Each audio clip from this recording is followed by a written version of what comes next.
ابھی دنیا میں اس بات پہ ریسرچ ہو رہی ہے کہ جرمن اسکالر نے اس پہ پی ایچ ڈی کی ہے، بڑی دلچسپ پی ایچ ڈی ہے۔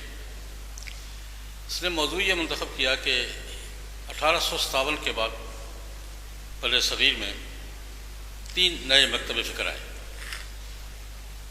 یہ تعارف ہے تو پرانے، لیکن تعارف ہمارا 1857 کے بعد کا ہی ہے۔ یہ دیوبندی ہے، یہ بریلوی ہے، یہ حدیث تعارف، یہ تینوں تعارف 1857 سے بعد کے۔ ان کے ان میں سے انٹرنیشنل کون بنا ہے؟ بڑی دلچسپ اس سے ان میں انٹرنیشنل کون سا ہے؟ ان کا انٹرنیشنل اس معنی میں، ایک تو یہ معنی ہے کہ دنیا میں ہر جگہ یہ حضرات ہیں، موجود ہیں، اس حوالے سے تو تینوں ہیں، لیکن ایشیائی نسلوں سے ہٹ کر افریقن اور مغربی یورپ کی نسلوں میں اپنا حلقہ پیدا کیا ہے، اس لحاظ سے صرف دیوبندی۔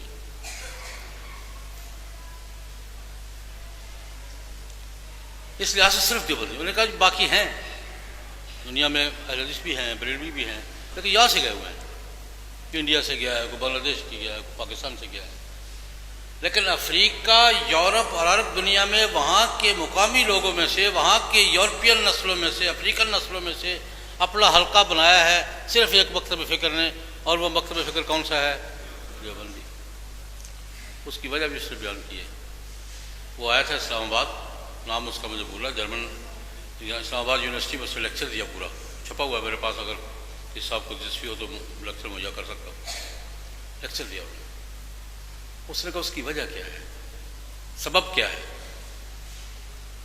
کہ باقی مکاتب فکر دوسری نسلوں میں، دوسری قوموں میں اپنا حلقہ نہیں بنا سکے، اور دیوبندیوں نے اپنا حلقہ بنا لیا ہے۔ ایک بات اس نے کی تھی، ایک بات میں کہتا ہوں۔ اس نے یہ کہا ہے کہ اس میں سب سے بڑا کردار کس کا ہے؟ شیخ الحدیث حضرت مولانا محمد زکریا صاحب کی فضائل اعمال کا۔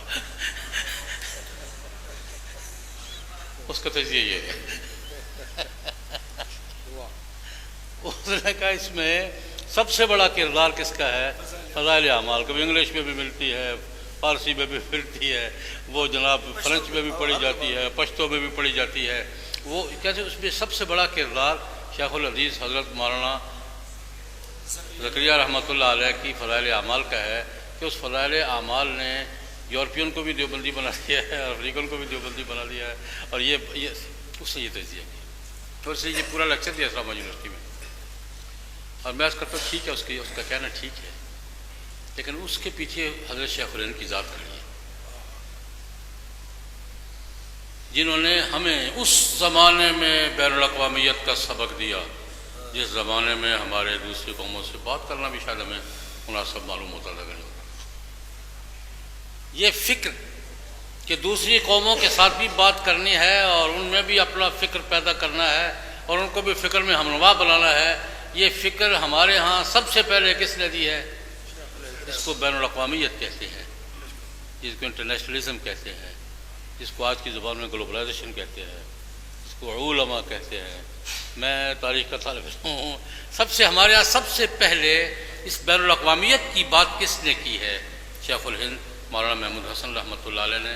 انہوں نے ترکوں سے بات کی، انہوں نے جرمنوں سے بات کی، انہوں نے جاپانیوں سے بات کی، اور اس وقت اپنی تحریک فکری اور سیاسی تحریک کے حوالے سے ایک ایسا نیٹ ورک بنایا، جو نیٹ ورک اگر قبل از وقت پکڑا نہ جاتا تو دنیا کی حالت، پوری دنیا کی حالت مختلف ہوتی، پر اللہ کے فیصلے ہوتے ہیں، فیصلے تو وہاں ہوتے ہیں۔